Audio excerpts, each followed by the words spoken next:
Now we're going to take a look at working with your fields, field creation, and navigating through your farms on the left side here. So we're going to select grower 1, and you'll see that all of my farms are listed with the fields underneath them. The first farm is expanded, and if I tap on the other farms, I can see the fields underneath each farm. At the bottom of the panel here, I can gain access to last year's data if I had fields and farms last year. In this case, I don't. That's where I would access that. So just select field number 1. And when I select the field, it will open up in the center of the map. I can slide these open and closed. And tapping on the carousel on the left will bring up the maps for that field. When I take a look at the maps, it's the same interaction that I was showing before. If I swipe on the map, I can gain access to more information about that map. You can also see here that this map was generated in R7 Pro. We've named it Yield Goal Map from Pro. So anything you do in Pro will also feed over to the app just like it does in the website. I want to show you a little bit about creating a new field. Just going to go back to my fields and click on the pencil next to the grower's name. That opens up my field creation tools on the right, and if I select a CLU, those CLUs will start to draw. They take a second to draw, and if I zoom out, you'll see I'll get a toast here at the bottom of the screen saying that the CLUs can't be displayed at that scale. So I need to zoom back in to view those CLUs. The toasts are pretty common throughout the app to just give notice to the user that something might be going on behind the scenes and that they should be patient. If I tap on one of my fields, the CLU will turn yellow, and then I can interact with some of these tools here on the right side.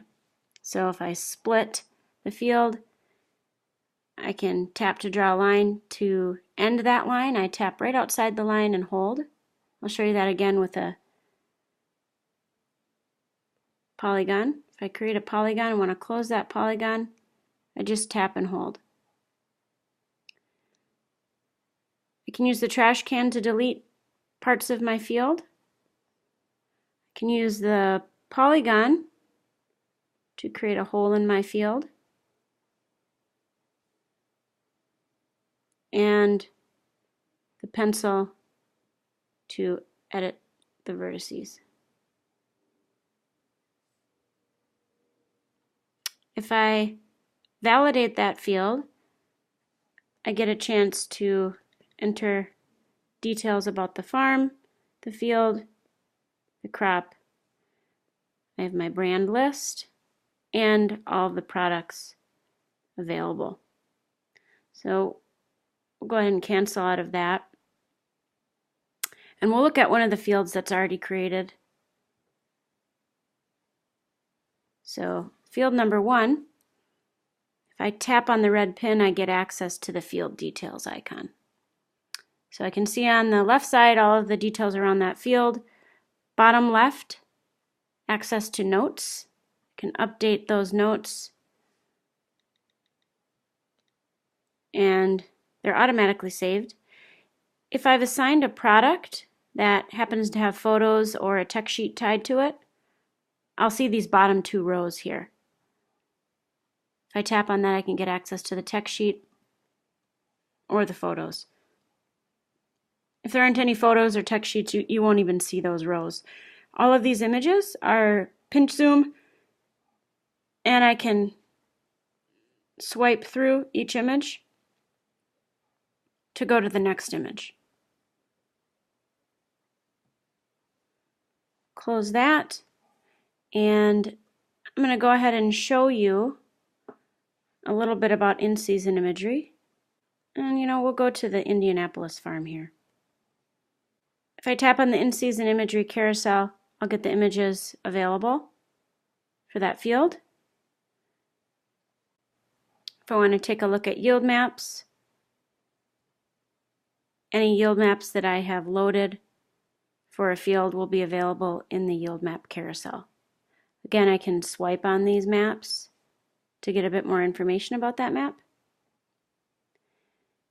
And the last thing we'll look at is what a field will look like if it has in-season images but it has not been enrolled. So we'll go ahead and quickly create a field here.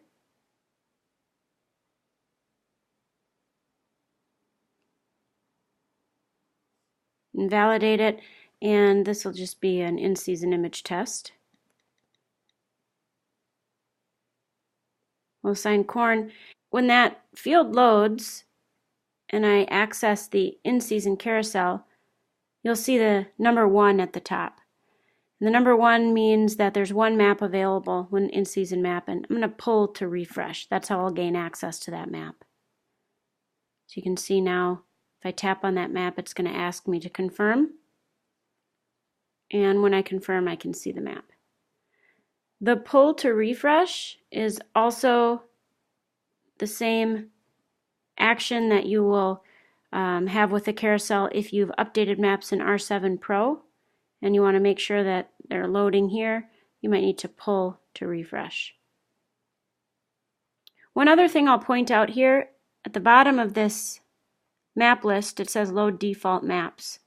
If you have deleted some of your yield potential maps or soil variability maps in the R7 tool on the website, and you want to reload those default maps, that's where you would be able to reload those default maps just by tapping on the Load Default Maps button.